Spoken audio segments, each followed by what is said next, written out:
And if I may make this one thing here clear. Hey, what's happening, folks? This is your man, Big B Carroll, and this video is a follow-up to the very last two videos that I dropped, which were entitled The Other Side of the Equation and If You Build It, the Negro Woman Will Come. I just wanted to clarify a couple of things before uploading any new videos, just so there isn't any confusion. Now, for the most part, those who subscribe understood where I was coming from in those videos, but there were some who still have questions, or they were just downright trolling and hating. Now, first I want to address those who I know are not haters that actually do come by and support the channel. First, I want to start with Veganator, since he always comes by and watches quite a lot of my videos. Now, for those who haven't seen it, Veganator made a response video that I actually liked because he brought up factors that should be of even more of a concern than what I mentioned in my video, The Other Side of the Equation. Whereas I stated that the mosque I showed in Atlanta, Maryland cost $2 million, I was giving just the estimated amount of that land per square foot in that area alone, which is directly outside of Greenbelt, Maryland, in Lanham. But it actually runs about $100 million or so. And that mosque was christened by the Prime Minister of Turkey, which should really raise a few more eyebrows, because that shows us that the United States is really more so up for grabs than we all thought it to be. Veganator also breaks down the fact that the shadow puppet master that overlords Saudi Arabian oil is the Zionist government. So it's no arguments there at all.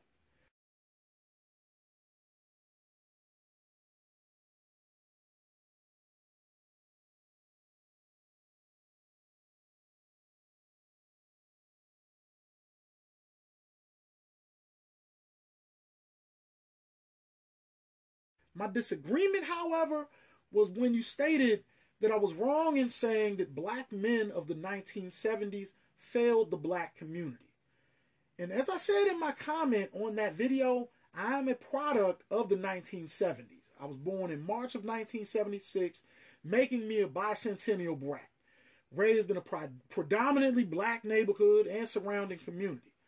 Okay, my reasoning for telling younger generations, as well as my own who follow me, that the men of that generation failed is so we never forget what it is that we witnessed. Man, you got any spare change? Sorry, bro, I'm all out, man. Man, I got these cheeseburgers, man. When it comes to male lineage, these men represent our closest link, okay, historically.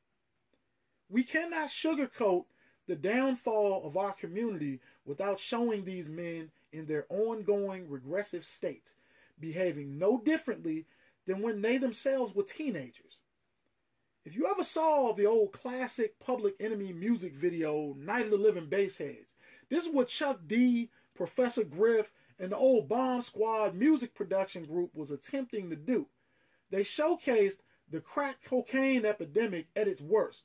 So those of us who were in Generation X would look at it and say, man, fuck that. I ain't gonna end up like my uncles and aunties, all strung out, looking like zombies, stealing Big Mama's old wooden frame TV set and arguing with the pawn shop man when he offers me less than a couple of dollars for it. Fuck that. This is why I focus on the simp epidemic, as well as black men who are in their mid-50s and even much older, walking around with pants sagging below their kneecaps. Now, I've done endless amounts of videos pinpointing the destruction that black women have done as a collective unit to overall black society.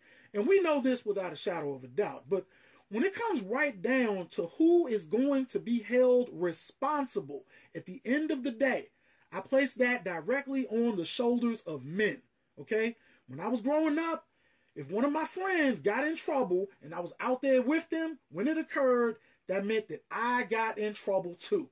My father did not play that, well, I know my child was out there when the candy store got robbed, but that don't mean he did anything, even if he got an hour later stains on his hands.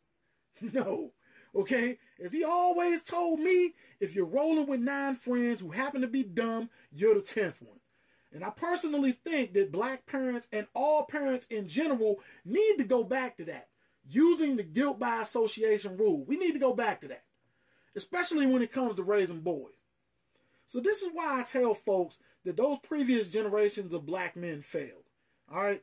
As a man myself, seeing the sort of men who are representing black society today, I cannot do what the average black woman tends to do with the whole, it's not your fault, baby.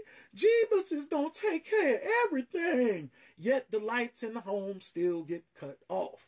So that's why I speak in the manner that I speak when it comes to pointing that out to black men.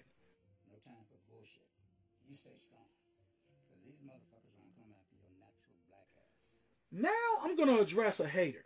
And this is a troll who is posing as a man named Jim Lesage or Jim Lesage.